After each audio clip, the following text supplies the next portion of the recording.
video editors have a completely wrong understanding of what exactly sound design is. But let me tell you something, it is not an extra step on which you spend the remaining minutes of video editing, but an art of itself. And so I made this video so right now we can dive deep into this art and explore the beauty of it. And trust me, by the end of the video, you will fall in love with sound design. And we will explore the importance of sound design, types of sound design, levels of sound design. Also, please, if someone could count the amount of times I say sound design in this video. And I will not just sit here and dump information onto your head and pour you with theory. By the end of this video, I will give you the actual homework so you can take all of those theory steps which we'll go through today and implement it into the practice. With that being said, grab yourself a notepad, remove all the distractions, and let's start exploring the magical world of sound design. For those of you who are new on this channel, I'm Roman from the Visualizers Club. We're not video editors. We're visualizers for one simple reason. What we do is we apply our creative vision and implement it on a timeline. We're creative people and video editing is just a tool for us to tell our own story the way we see it. So if that's something that resonates with you and you feel that you're not just a regular video editor, but you're more than that, you're actually a creative person, then feel free to hit that subscribe button, leave a like to this video, and without further ado. In human psychology and physiology, sound is the reception of vibration waves and their perception by the brain. That's what Wikipedia says. But what the real human language says? Sound is a wave that we hear and our brain paints a picture in our head of what actually is this sound all about. Sound takes up to 70% of the overall video editing quality. And you may ask yourself, why?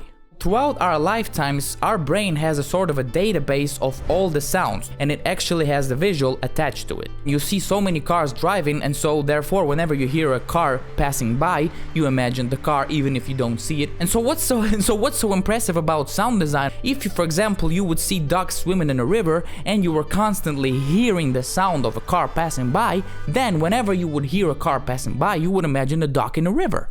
I will play a sound right now and you will have to guess what does that sound mean. Sound number 1. Sounded like a plane, didn't it? When in reality it was just the baggage rolling on the ground. Example number 2. What is this sound? Sounded like someone is chewing, right?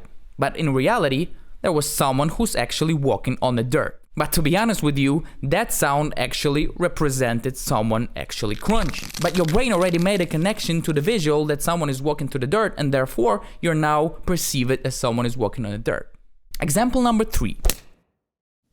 Here's like a light switch, right? When in reality, it's a slap!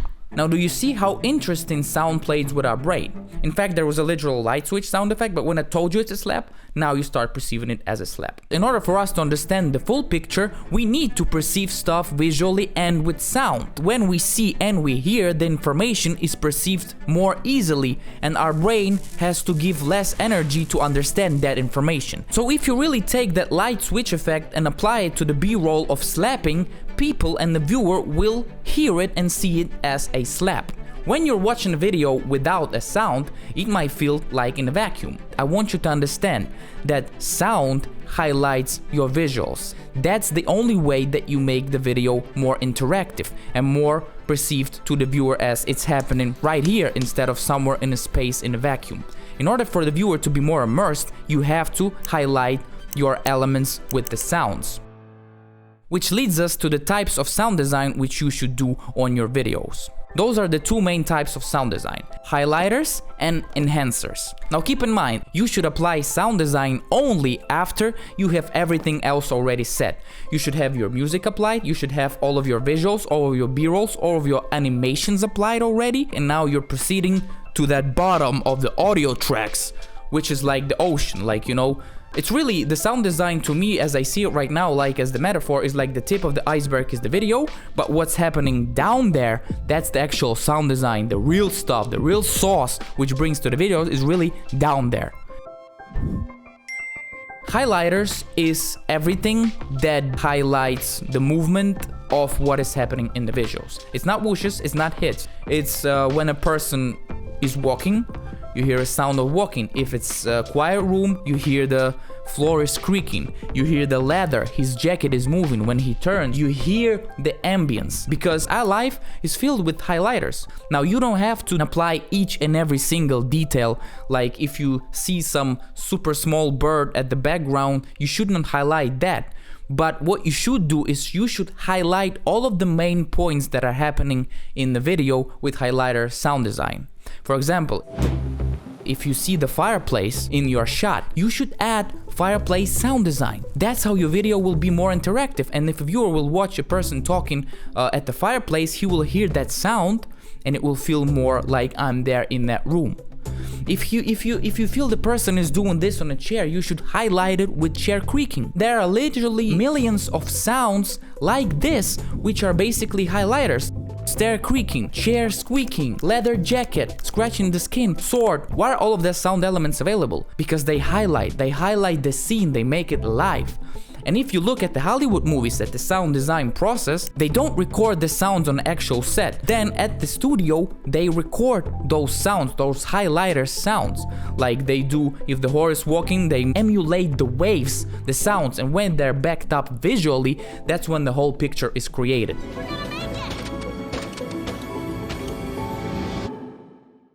Even if there's a silence, you should find the noise sound. If the mic is recording super good and it's quiet, you should add the room noise. Because when would you be hearing person talking and I would be hearing just vacuum and his voice?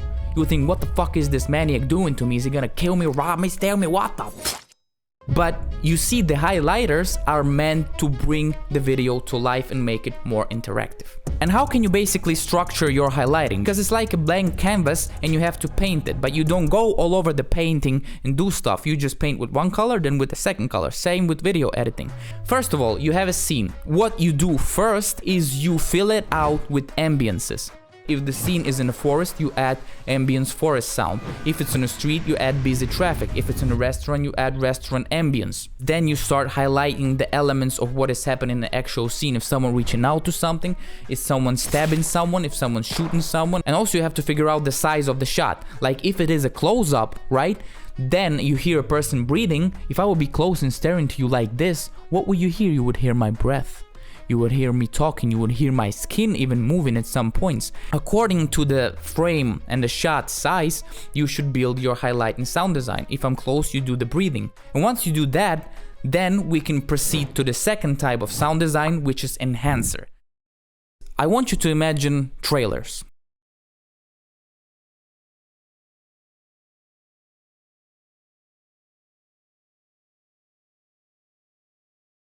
Its hits, its whooshes is the brrr, brrr. And why do we call them enhancers? Because they, right now, they're not highlighting, they're not making things as if it's in a real life. After you paint the highlight, you create the real life, now you have to enhance it.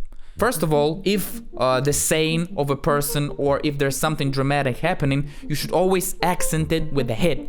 If I say any statement to you which feels very emotional to you, right? You will feel it, but for some other people it might not be as emotional. And so how do you show this emotion? You show it visually and with the sound. For example, if I say something, unfortunately, I have to say that I have to kill you. This is how we use those sound design elements in order to enhance the emotion. For example, when also there is a car driving, right? And yeah, there's a big sports car, but really has a weak engine. Here we add those strong, deep whooshes of a sound. We maybe add any tiger roars, you know? This is what is called exaggeration of emotion with sound design. This is what's called the enhancers. When there's a suspense rising, right? And you feel someone is going to the building to steal something and there's a tension rising. How do you rise tension? With the riser. There are plenty of sound effects which are designed for certain things. Hit is designed for you to bold statements. Risers are for the suspense. We also have whooshes which are designed for transitions. And to be honest with you, I just made you the three main elements of the exaggeration sound effects, when in reality there are thousands of them. You really can play, and the creativity has really no limits here. Play around. Again guys, sound is just a wave. You want to mix suspense with the piano sound, go do it. Just see how it resonates with you while it's seen with the visual. The main rule though I want you to keep while you're doing a sound design is you always have to keep the rhythm. Your sounds should not be off rhythm, because we are rhythmical creatures. Everything follows a rhythm. Day, night, heartbeat, and a rhythm is a beat. Sound design, the word design, is meant for you to be creative. So I've explained you fundamentals. Now what you should go do is you should just go and explore it yourself.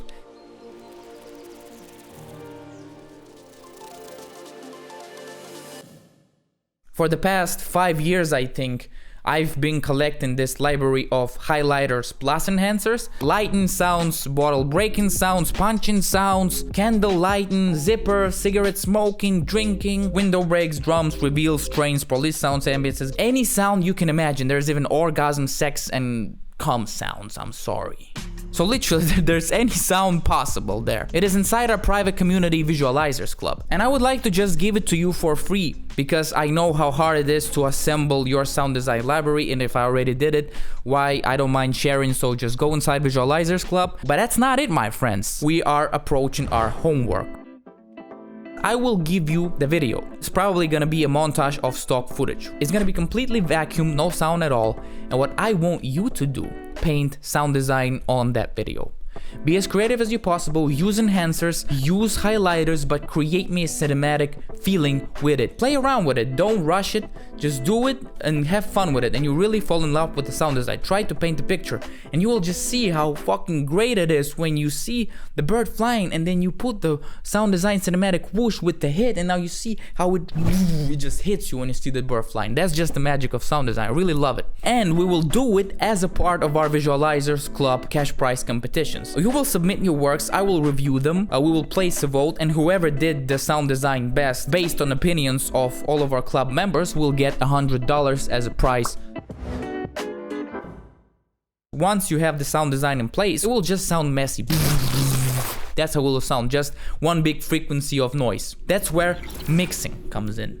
Mixing is there for people to basically create the 3D space for sound. Just start panning sound. For example, when the car is riding from left to right, there's a pan sound effect, and you can really make it crossing from left to right. Do one whoosh here, do hit here. Apply some basic mastering effects like presets in your software, because they will really space out your sounds. Apply hard limiter on the vocals so that it stands out, and hard limiter on the overall master. But now I hope you really start seeing how, again, video editing is really complicated and how many sciences, how many arts it involves. That's why we try to help you in every step. We try to bring new talent, and I encourage you to watch this video of why your edits are looking cheap, so that you can find out how to avoid it and produce the best possible quality and results for your video.